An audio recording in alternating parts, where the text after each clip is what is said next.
Today we're looking at an operation that has a lot of opportunity. They're doing a number of different things currently. They have a cow-calf enterprise. They're also leasing grazing to a large number of steers. And they're also trading grazing for use of things like bulls and tractor use.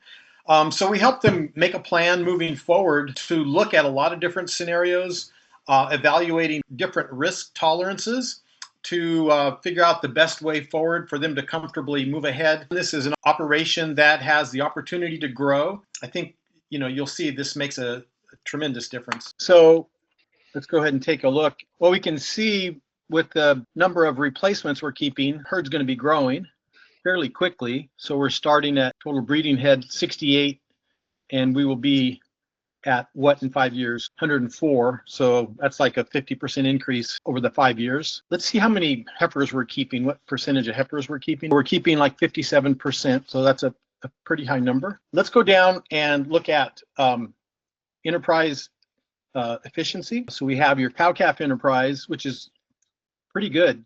Kind of in transition that first year, it probably, you can see how year one, it's $94.36 per grazing unit month. That's excellent. The year two is really good. It might be something with the inventory values, might need adjustment there a little bit. But that's an excellent enterprise. That's really doing well with these numbers. The other one was the leased stockers. And here we get to see kind of where they are, pretty much about zero. Right? 95 cents in year one, 25 cents in year two, 12 in year three, 50 cents in year four, 92 cents per unit month. So that's for that same amount of grass. So for every unit of grass they consume, year one, 95 cents, 25 cents in year two loss, and then 12 cents positive in year three, and so forth. But not very good. Just compare that to the cow-calf enterprise, right? Somewhere between $94 and $160 a grazing unit month, just way superior. Basically, that is an enterprise where you're leasing the grass, and that just shows that you're getting the current market value for your grass. Okay, you're breaking even at the current market price for your grass. But an alternative way you could use it, obviously, is using it with the cow-calf enterprise, and that would give you a lot more. Let's look at the gross margins and see how much the contribution to profit in year one. I'm just curious, why does the acquired stockers go up and not stay the same every year? Pretty well, a couple of things, but it's pretty even. You know? I mean, it's staying, hovering around, just below $1 per head. But the things that are going to affect it, like go to forecasts. Like whatever we put in for inflation and the market. So we put in 2.7%. So our costs are going to be going up 2.7% a year, but our prices are also going to be going up 4% a year. So it's between those two things that it. I see. Okay. Great question. Look at the gross margin. So the majority of your profit is coming from your cow-calf. You're going to get $80,479 from the cow-calf in year one, and you're going to be losing $3,721. So the net profit is going to be those added together minus your overhead costs. That's going to be your profit in year one. So your cow-calf is obviously much, much better. Let's look at the grazing demands. So year one, we're grazing about, almost 4,800 grazing unit months, which, that's what you've been doing. That's probably what the ranch is typically capable of, I would presume. One thing I was wondering about was, so currently, like we were talking about, we do have those the other ranches, yearlings and heifer pairs on us. Could we put those as acquired stockers, like 2 and 3, to like see how much money we're losing and how much grazing? Absolutely. What our grazing normally is, and then we take them off and substitute them for something else in Plan B. Yes, absolutely. Yeah, you can compare that alternative, so that's exactly how you do it, right? You would say that those heifers might be acquired stocker 2. So we just have the yearling heifers. We have how many of those? 69. 69 yearling heifers. So when do you guys keep them? From calving to From when they're weaned until they have their First or second. first calf, and then they're rebred on our land, and then they go to the other land. Yeah. You just say whenever you acquire them, their weights, and then when you're going to sell them, you know, when they leave, basically. Right. Right. And then you would include any costs that you have for them, and then any income that you're getting from them. Okay. And all of that would pretty much just be zero. You're not getting any. Yeah. So it's going to be negative. Yeah, which is what I want to see, like how much money we're losing. Basically, it's just the grass costs. Yep. And it'll calculate that automatically for you. Perfect. Okay? And it'll tell you, you know, what you're getting, what you're losing in total for the group. That will be in the negative gross margin. Okay. And then how much per grazing unit, and that'll be in enterprise efficiency. Perfect. Okay. It's going to be an underestimate, you know, because it'll account for what those cows are eating, not the calves so much. Sure. So you'll know it's worse than that. Yeah. Yeah. And then go to page 2, and they're not going to be sold within the year. They're going to carry on into the second year. Okay. So acquired stocker 2 is going to be a no. They're going to be kept for a year and a half. Okay. So they're coming in November, and when do they go out? They'll stay until they have their first calf, so next April, and then they'll summer over. Yeah, a year from April, right? They'll stay till a year from April. Yes. Right. They come in November, they stay a year, produce a calf the following, and then go out. How much do they weigh when they come? When they're calves, they're probably about 470. And you're not paying anything. It's actually one group. They're staying for a year and a half. Some of them right now are young, and some of them, you know, they're coming later. So you can put in 70 in inventory. Those are the ones that are going to be leaving. Okay. And then 70 going to come in November. And then sales, those ones that are in inventory, they're going to be leaving in November. And then what will they weigh then? I guess they're grown now. They have a calf. Yeah. So it'll probably be 1,000 maybe. Yeah, 1,000 pounds. Yeah. Okay. And then also in grazing, they're going to be heifers. Are they medium frame or large frame? Medium frame. Okay. So medium frame heifers. Okay. The value, there's no value because you don't own them, so it's zero, and no direct cost other than it's already going to be should be calculated. So now acquired stocker 2, the gross margin, you know, it's costing you 21,000 or so a year, 22,000 a year. If you want to look at the enterprise efficiency, it's losing like $29 per grazing unit a month. And then let's look at grazing. Okay. So now total grazing is 55.19. So okay. We all good? Yep. Thank you. There we go. Yeah. Okay, now let's try to look at doing something different. So yeah, now we can make a plan B. So let's not do those things that are losing money. We're not going to purchase the new ones for next time if we didn't do that. Okay, so 0 and 0. Now let's look at our grazing demands. So that freed up a lot of space. What are we at? So now we're more than 3,000 grazing unit months, right? 3,200 or so. So a couple of ways you could increase that. One is to keep more replacements if you want to do it gradually, right?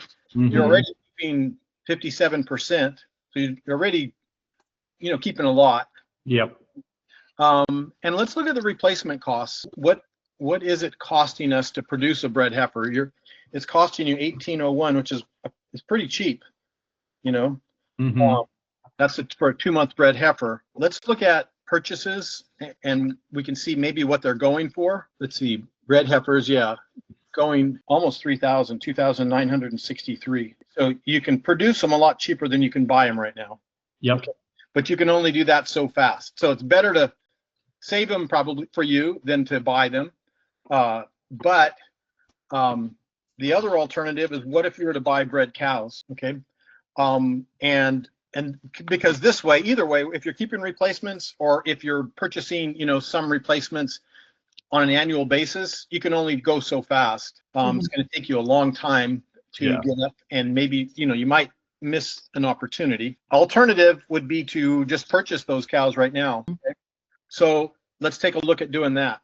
Go back to the local market prices and let's look at just mature cows. So 2,700 for bred cows. Let's just say we bought those bred cows at $2,700. That's your your local market report there. Let's buy 150 and see where that takes us. So go to inventory. Let's just say we're going to buy them. Go to inventory, increase that to 201 from 51 to 201 and from 148 to 198. And then so now let's look where our grass is and see if we're back up to that, what we were using 5,500. Now we're at 4,000. We could buy more. Yeah. Okay. What if we buy 200 to make it 251 and 248? Let's just check that out real quick and let's see where we're at. Okay, now we're still below. What if we bought another 50? So 301 and 298. That's pretty close, even a little lower, which is a little conservative. So we bought 250, right? We said 2,700 a piece. Yes. Yep. So that's 675,000 if you went and bought them right now. And maybe you want not comfortable with that, but let's just play with that and see where that would go. Okay. So go to additional costs and income. Let's just borrow that amount. So 675. If we're to do that, let's say paid off in 5 years. It'll calculate the interest and include that payment back in everything. So I don't know, 7.5%. One thing we're seeing here, to see our herd's going to be growing, right? Because we're still keeping that 57%. So let's go back and not save those heifers. From 57%, let's just keep it steady state. Let's say drop down to 25% and see if that keeps our numbers kind of steady. That's pretty good. Yeah. Yeah. So 25%. Now let's look at our grass demand for the next 5 years. So we're still below. We could keep more. Our max is 5,500 basically. Right? Yeah. So in year one, remember we still have those heifers that you have, right? That yeah. Oh, we still have those heifers. So, yeah. So we could actually purchase more cows, or we could keep more heifers.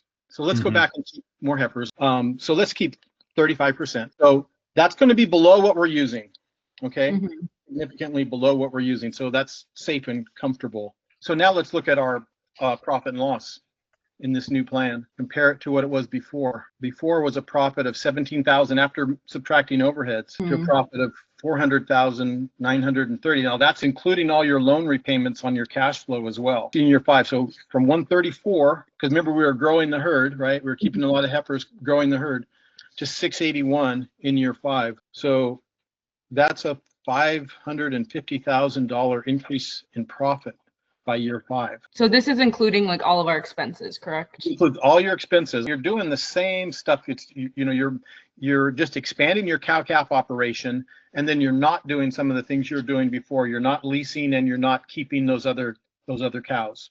And you still have your same overhead costs that you have right now, like paying yourself other cash overheads. $38,000 we put there. That's still every year is going to be coming out of that. So this is after that.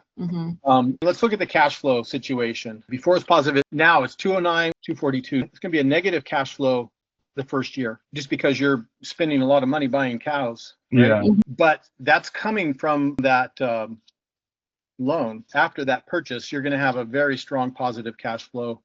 $315,000 or so in year 1. 640 minus 246, so almost 400,000 positive cash flow. And so the cash flow is also based on like how much we sold our steers for this year, right?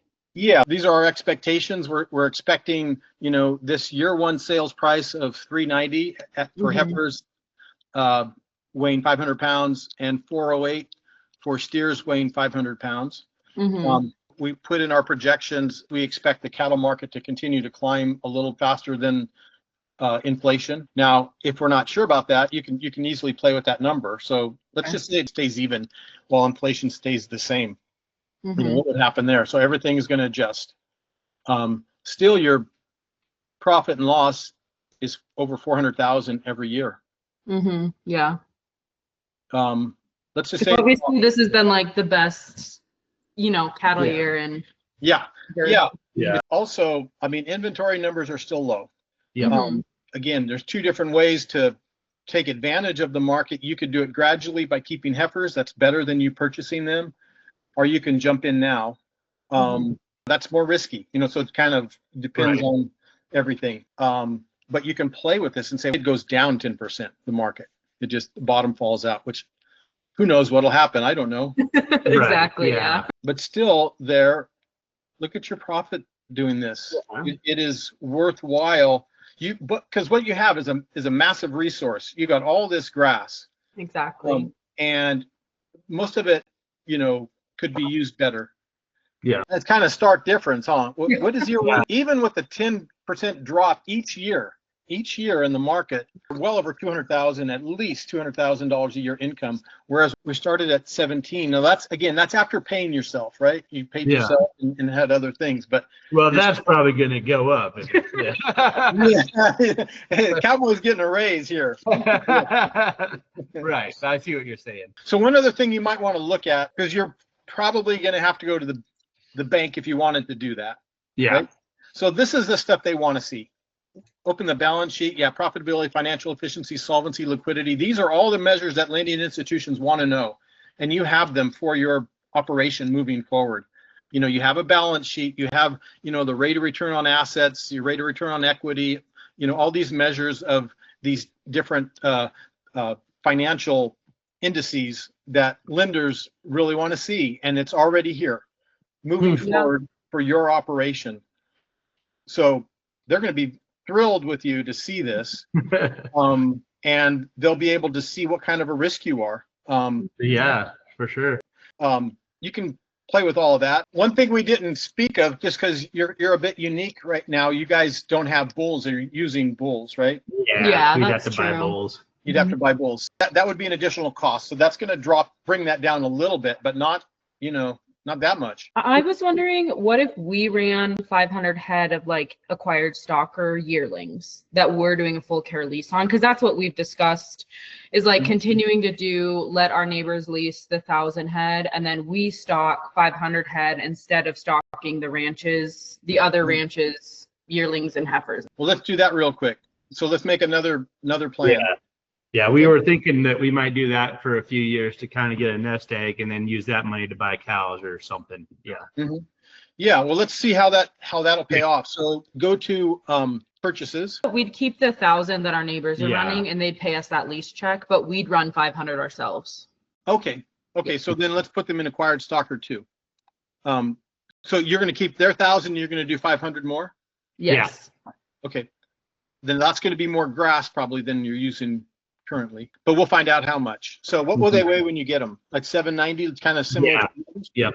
Okay, and they're going to be purchased in May at the same time. Okay. And we're hoping to do it where like we don't buy them, we stock them for a broker, and then they just pay us per day.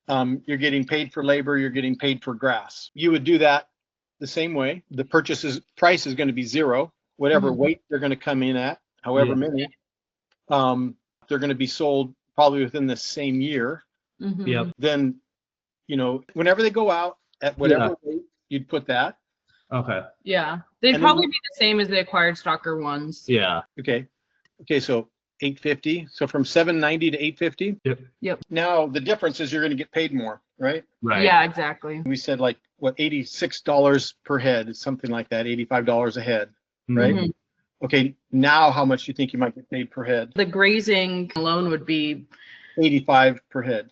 Yeah. So I don't know, so like 160. Yeah. Okay. So 160 divided by 850 is 0.188, and direct costs, you don't have any costs. They're paying for the costs. Yes. Basically, that's it. Let's look at the enterprise efficiency would be the most important thing. So those would make 53 cents in year one, $1.19. Basically, you're going to double your money from before, right? Yeah. So not that much better. Yeah. Right. And you're grazing harder. Yeah. Maybe you don't have to buy 200 cows. Maybe you think, hey, I want to be a little more careful. Maybe I'm going to buy 100 cows. Or even doing that, you're going to make so much more, and you're still going to have most of your grass available. You want to look at just buying 100? Yeah. Having a little better sleep at night. Yeah. Maybe even like a tractor lease too.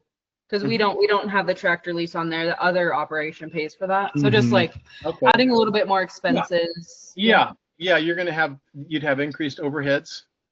Do you know what the tractor lease might be? It's 26,000 a year.